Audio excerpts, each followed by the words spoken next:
What's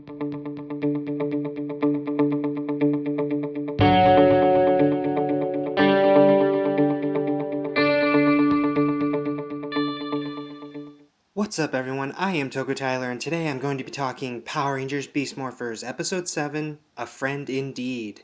So, this episode was a little different for me. It wasn't the strongest episode, but I didn't hate it, that's for sure. I didn't hate it. It was a little different. I don't know.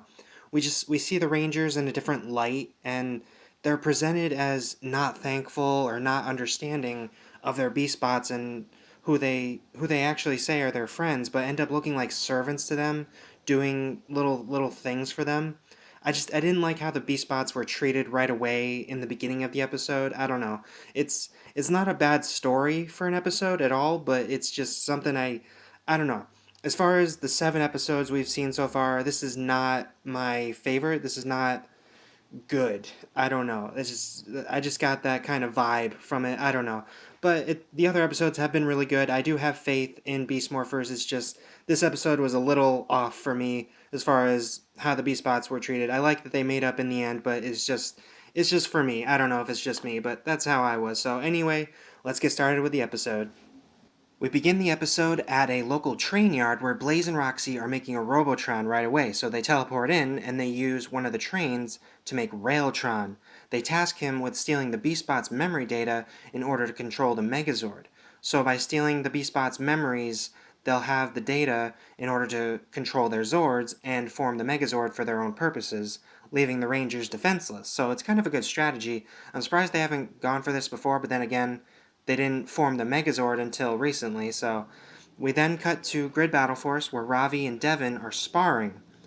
Smash offers Ravi a drink after training so much, but Ravi turns him down. Cruz walks in to give Devon his drink, but because he forgot to bring it earlier, Devon has already gotten a drink for himself. So the Beastbots are trying to be helpful, and they have these quirks that hinder them from actually being helpful to the Rangers. So, for instance, Cruz can be forgetful, Smash is a bit too clingy. Ravi says he's being too motherly to him, always butting in and trying to ask him if he can help. They don't really appreciate that their Beast Bots are being trying to be nice.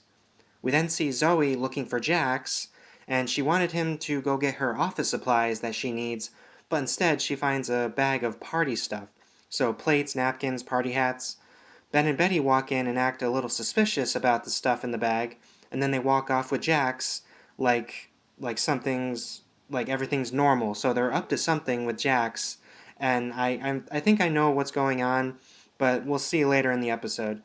So with that stuff in the bag aside, the Rangers keep getting disappointed with their Beast Bots not doing what they ask, and they start to not appreciate them for actually trying to help, and they just blow it off as problems, as something they got wrong. Later on, Nate shows the Rangers that their Beast X blasters have been upgraded to make holograms in battle. So it'll be helpful later on in the episode. This is actually a good upgrade for them to use later on. When the Beast Bots ask the Rangers if they want to take a break for a little while, the Rangers tell them no and say they're busy learning about their new weapon. Soon after that, the Tronics attack the base out front, and the team transforms to fight them. Railtron then sneaks up on the Beastbots one by one and gains their memory data without the Rangers knowing. Jax is the last one he has to get, but Zoe sees the Robotron and shoots him away.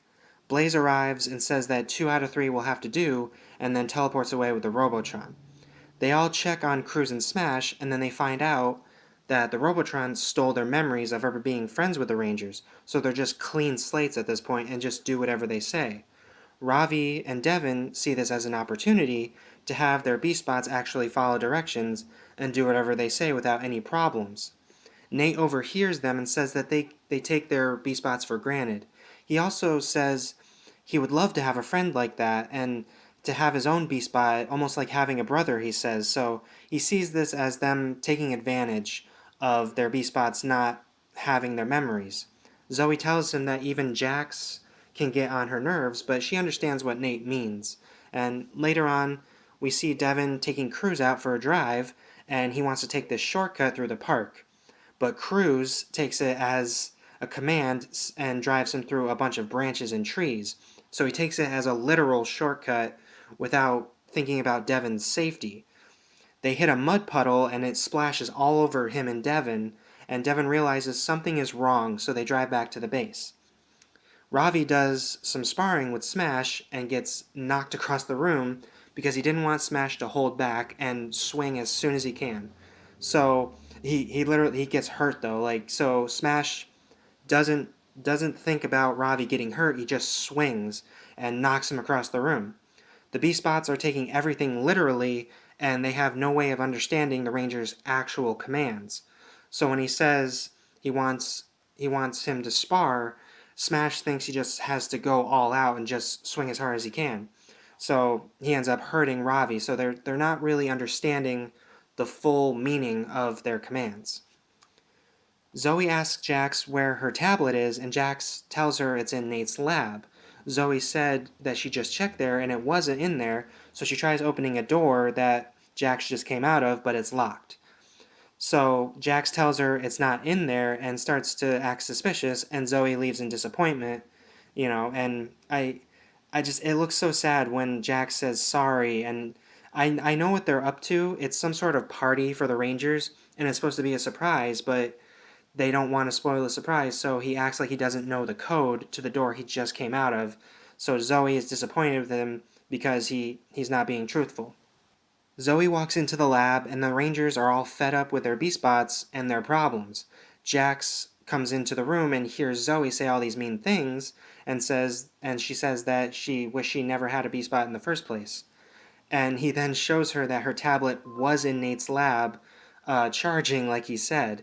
So, realizing how mean they were sounding, they follow Jax into the locked room, and it was a surprise party for the Rangers. Cruz, Jax, and Smash wanted to show their appreciation for the Rangers and how much they protect the city and keep everyone safe, and now they know why Cruz was late and why Smash had the food on his hand. Cruz was late because he was helping set up the party, and Smash had food on his hand because he brought the cake. Also, why there were party supplies instead of what Zoe asked for. So they realize they have taken their B-Spots for granted and how they have treated them like this, and they feel really bad, and now Cruz and Smash are without their memories, and they feel really bad for taking advantage of them like this. Nate runs in with information about the Robotron and why it took the memory data from Cruz and Smash. It's to control the Zords and the Megazord. Jax wants to set up a trap now that they know this information, but Zoe doesn't want him to get hurt. Jax says he trusts the Rangers to protect him, and they start the plan at the train yard. Railtron finds Jax, and the Rangers deactivate their hologram disguises to stop him. So they disguise themselves as wooden crates at the train yard, which is a pretty good use of the upgrade. I like that. They recover the two memory discs, and Jax takes them back to the base to help Cruz and Smash get their memories back. As the Rangers fight Railtron, they coordinate their attacks and destroy the Robotron all together. So with Railtron defeated, Scrozzle finds this opportunity to summon the new Gigatronics and the Raildrone into the city. And the Gigatronics are actually cool looking, I think. Cruz and Smash are back to normal, and all three B-Spots roll out in their Zords to fight the Gigadrone. The battle is very difficult for the Rangers because the Gigatronics keep teaming up with each other against the Zords, so they form the Beast X Megazord and take out the Gigatronics with one hit. Then, with the Cheetah Beast Blaster summoned, they destroy the Raildrone in midair and save the day. So, again, I love how powerful this Megazord is. Devon's just been fighting them on his own with his battle mode, and now they have a full-on Megazord, and it's super powerful now, and they could take on 3 drones at once, so that's pretty cool. Back at Grid Battle Force, the Rangers throw a party to thank the B-Spots for once, so instead of the B-Spots thanking the Rangers have learned their lesson and are now thanking the B-Spots with this party. They tell the B-Spots that they really should appreciate everything they do for them and that they won't forget it anymore.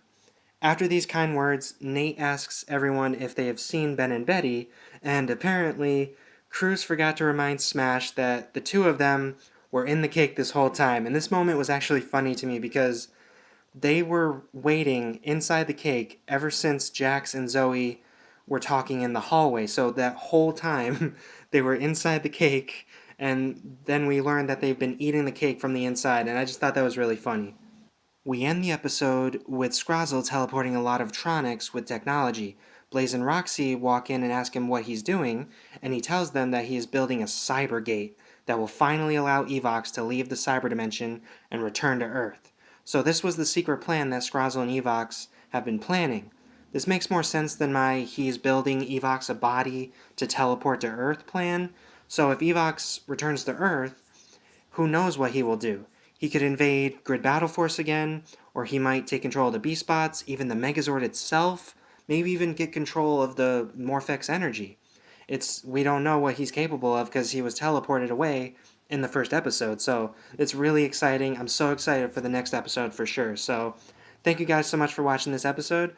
I mean video. Thank you guys so much for watching this video. Don't forget to like, comment, and subscribe. Hit that bell to be notified of future videos, and may the power protect you.